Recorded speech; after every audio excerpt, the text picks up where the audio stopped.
की आधिकारिक जानकारी इलेक्शन कमीशन को दे दी गई है।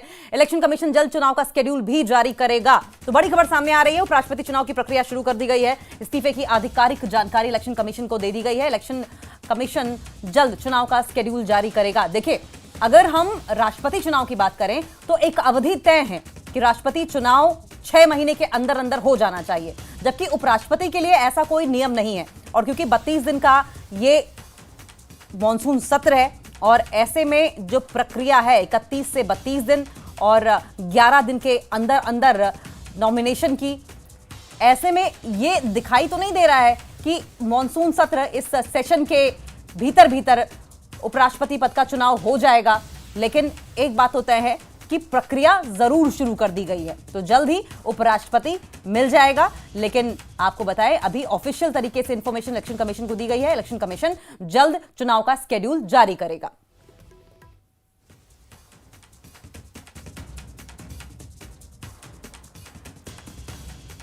नीरज हमारे साथ फोन लाइन पर जुड़ गए हैं। नीरज, इलेक्शन कमीशन को जानकारी दे दी गई है, अब उपराष्ट्रपति पद की चुनाव के लिए तैयारियां भी शुरू हो गई हैं। लेकिन सवाल यह है नीरज आपसे कि क्या लग रहा है कि मॉनसून सत्र तक क्या हमें नया उपराष्ट्रपति मिल जाएगा? क्योंकि कोई आधिकारिक समय तो तय है नहीं।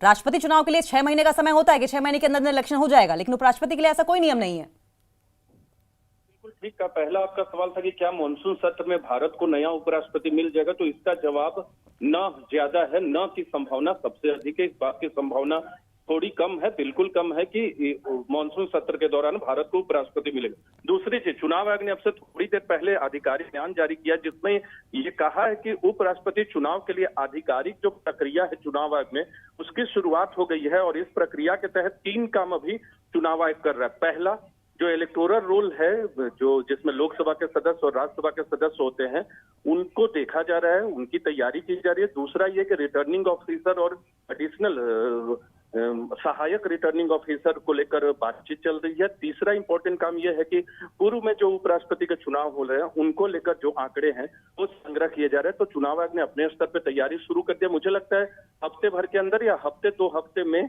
उपराष्ट्रपति चुनाव की आधिकारिक शेड्यूल जो है वो भी चुनाव आयोग जारी करेगा। और उसके बाद विपक्ष और सत्ता पक्ष की तरफ से, दोनों की तरफ से उम्मीदवारों के चयन की जो प्रक्रिया है वो शुरू होगी।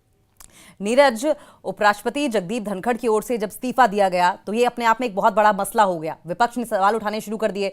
अब क्या इस पर अब भी सियासत हो रही है और आगे क्या टर्निंग पॉइंट हम इस मसले को देख सकते हैं?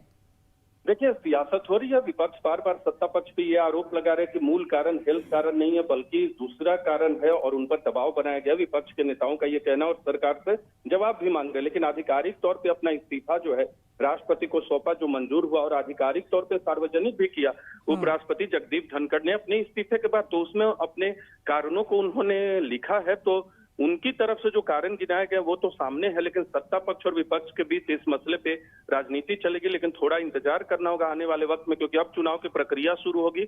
और एक चुनाव की प्रक्रिया की शुरुआत तो हो गई है, लेकिन नोटिफिकेशन जो जारी होगा उसके बाद